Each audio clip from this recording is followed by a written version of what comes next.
ಮಕ್ಳಿಗೆ ಮಾತ್ರ skill development ಇರುತ್ತಾ? ನಮ್ಮಂಥ ಅಮ್ಮಂದಿರಿಗೆ ಯಾವುದು ಸ್ಕಿಲ್ ಡೆವಲಪ್ಮೆಂಟ್ ಇಲ್ವಾ? ಆ ಥರ ಎಷ್ಟೊಂದು ಕಾಲ್ಸ್ ಬರುತ್ತೆ ನನಗೆ ಆ್ಯಕ್ಚುಲಿ. ಸೊ ಇವಾಗ ಮಗು ಆಯಿತು, ಮಗು ದೊಡ್ಡದಾಯಿತು, ಸ್ಕೂಲಿಗೆ ಹೋಗ್ತಿದೆ, ಮಾರ್ನಿಂಗಿಂದ ಈವ್ನಿಂಗ್ವರೆಗೂ ಸ್ಕೂಲಿಗೆ ಹೋಗುತ್ತೆ. ಸೊ ಅಮ್ಮಂದಿರಿಗೆ ಏನು ಮಾಡ್ತಿರ್ತಾರೆ ಮನೇಲಿ, ಬೋರ್ ಆಗ್ತಿರುತ್ತೆ. ನನಗೂ ಯಾವ್ದಾದ್ರು ಸ್ಕಿಲ್ ಇದ್ದರೆ ನಾನು ಏನಾದ್ರು ಒಂದು ಕೆಲಸ ಮಾಡ್ಬೋದಿತ್ತಲ್ಲ ಅಂತ ಯೋಚನೆ ಮಾಡ್ತಿರ್ತಾರೆ. ಸರ್ಟಿಫಿಕೇಟ್ಸ್ ಇರುತ್ತೆ ಅವ್ರ ಹತ್ರ, ಇಲ್ಲ ಅಂತ ನಾನು ಹೇಳ್ತಾ ಇಲ್ಲ. ಅದ್ರ ಮೇಲೆ ನಾಲೆಜ್ ಅವ್ರಿಗೆ ಎಕ್ಸ್ಟ್ರೀಮ್ ಲೆವೆಲ್ ಇರುತ್ತೆ, and I appreciate that very much.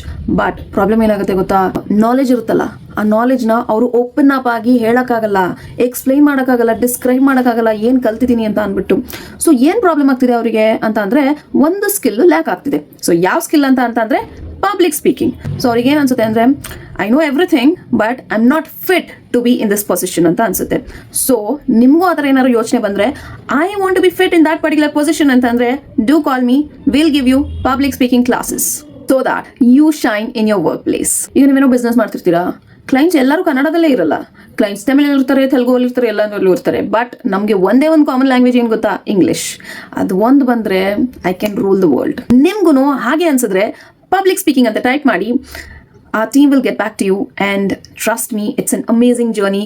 1 3 to 4 months ಅಷ್ಟೇ. ಅದು ತೊಗೊಂಡ್ರೆ ನಿಮ್ಮ ಲೈಫೇ ಚೇಂಜ್ ಆಗುತ್ತೆ.